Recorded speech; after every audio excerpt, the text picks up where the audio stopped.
Teacher ने पूछा, इतना लेट कैसे हो गया? पप्पू बोला, जी मेरे पिताजी हॉस्पिटल में हैं। टीचर ने कहा, चलो बेटा कोई बात नहीं। कुछ दिन बाद टीचर ने पूछा, आज फिर लेट? पप्पू बोला, जी पिताजी हॉस्पिटल में हैं। टीचर ने पूछा, अभी तेरे पापा ठीक नहीं हुए क्या? पप्पू बोला, अरे नहीं, मेरे पापा तो डॉक्टर हैं। एक मशहूर प्रेरक वक्ता ने समारोह में कहा, मैंने अपनी ज़िंदगी के सबसे अच्छे साल उस औरत के बाहों में गुजारे हैं जो मेरी पत्नी नहीं थी। सब एकदम चुप हो गए। तब बात आगे बढ़ाते हुए कहा, वो मेरी माँ थी। सब ने खूब तालियां बजाई। वहाँ मौजूद हमारे एक भाई ने यही कथन अपने घर में 4 पैक लगाने के बाद आजमाना चाहा।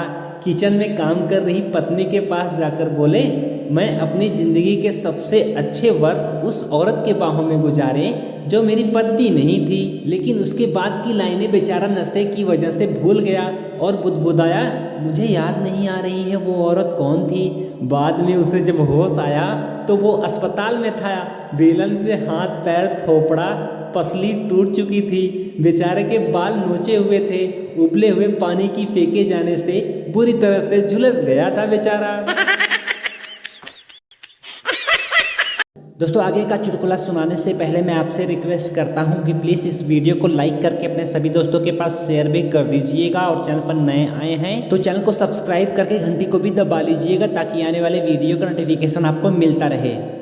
एक आदमी की बीबी लापता हो गई। उस आदमी ने अखबार में बीबी की गुमशुदगी का इश्तिहार कुछ इस तरह से छपवाया, मेरी बीबी पिछले 5 दिनों से लापता है। कोई भी उसकी खोज खबर मेरे पास लाएगा या उसे खोजने की कोशिश करेगा तो वो सीधे अपनी जान से हाथ धो बैठेगा। एक आदमी जब ससुराल से बीबी को लेकर चलने लगा तो उसकी सास ने उसको 100 रुपये दिए, लेकिन घर पहुंचते ही उसने बीबी से कहा, तेरी माँ ने तो मेरी बेइज्जती ही कर दी। मैं 150 रुपये के केले लेकर गया था और उनको मुझे 100 रुपये पकड़ाते हुए शर्म भी नहीं आई।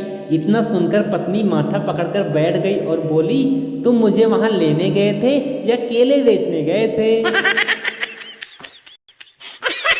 बॉस ने एक निहायत ही खूबसूरत सेक्रेटरी को काम पर रखा, लेकिन 10 दिन बाद ही 27वें महले से कूदकर बॉस ने आत्महत्या कर ली। इंस्पेक्टर बोला, कमरे में उस वक्त कौन था? सेक्रेटरी, जी मैं थी। इंस्पेक्टर बोला, आखिर हुआ क्या था? उसने खुदकुशी क्यों की? सेक्रेटरी, वो बहुत अच्छे इंसान थे। एक दिन उन्होंने मुझे 2 लाख रुपए का ड्रेस उपहार में दिया। फिर एक दिन उन्होंने मुझे 15 लाख रुपए की कीमत वाले हीरे की हार खरीद कर दिया। परसों ही मेरे लिए 5 लाख के हीरे की अंगूठी लेकर आए थे, ये रही मेरी उंगली में। इंस्पेक्टर, फिर? सेक्रेटरी, आज उन्होंने मुझे शादी के लिए प्रपोज किया। इंस्पेक्टर, तो?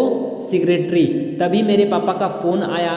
मैंने कहा, आप यहाँ होते तो देखते मेरे बॉस मुझे कितना प्यार करते हैं। आप तो हमेशा बस यही कहते हो कि पप्पू बेटा लड़की बनकर मत घूमा कर।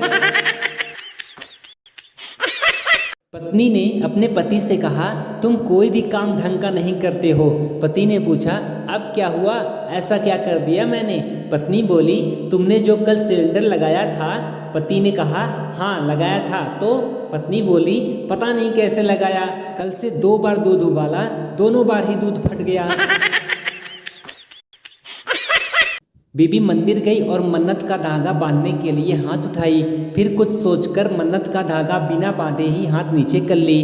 पति बोला, ये क्या, मन्नत नहीं मांगी? पत्नी बोली, मांगने ही वाली थी। ईश्वर आपकी तमाम मुश्किलें दूर करे। फिर सोचा, कहीं मैं ही ना निपट जाऊं। एक फ्लाइट में एक खूबसूरत महिला के पास बैठे हुए व्यक्ति ने पूछा, अच्छा परफ्यूम है, कौन सा है? मैं भी अपनी पत्नी को गिफ्ट करना चाहता हूँ। उस महिला ने कहा, रहने दीजिए, मत गिफ्ट कीजिए, वरना किसी गधे को उससे बात करने का मौका मिल जाएगा। एक लड़का 2 बजे रात को डॉक्टर को फ़ोन लगाता है। ट्रिंग ट्रिंग। डॉक्टर ने कॉल उठाया। लड़के ने बोला, डॉक्टर साहब मुझे नींद ना आने की बीमारी है। डॉक्टर चिल्लाते हुए बोला, तो साले इसे फैला क्यों रहा है? कम से कम मुझे तो सोने दे।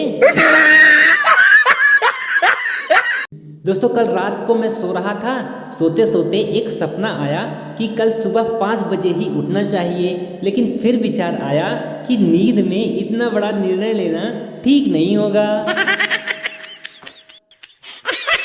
टीचर ने बंटी से पूछा, घर की परिभाषा बताओ।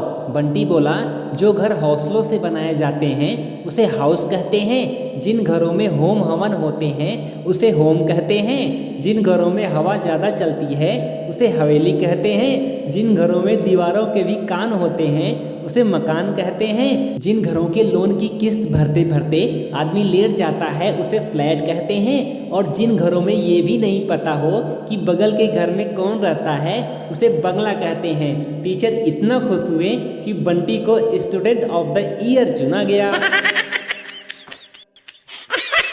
एक बेवकूफ़ पति ने अपनी पत्नी से पूछा, बताओ शादी में दूल्हा घोड़े की जगह गधे पर चढ़कर क्यों नहीं आता।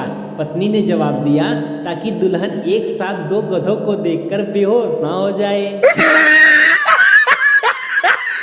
दोस्तों अगर आपको ये वीडियो पसंद आया हो तो इस वीडियो को लाइक करके अपने सभी दोस्तों के पास शेयर भी कर दीजिएगा, और चैनल पर नए आए हैं तो चैनल को सब्सक्राइब करके घंटी को भी दबा लीजिएगा, ताकि आने वाले वीडियो का नोटिफिकेशन आपको मिलता रहे।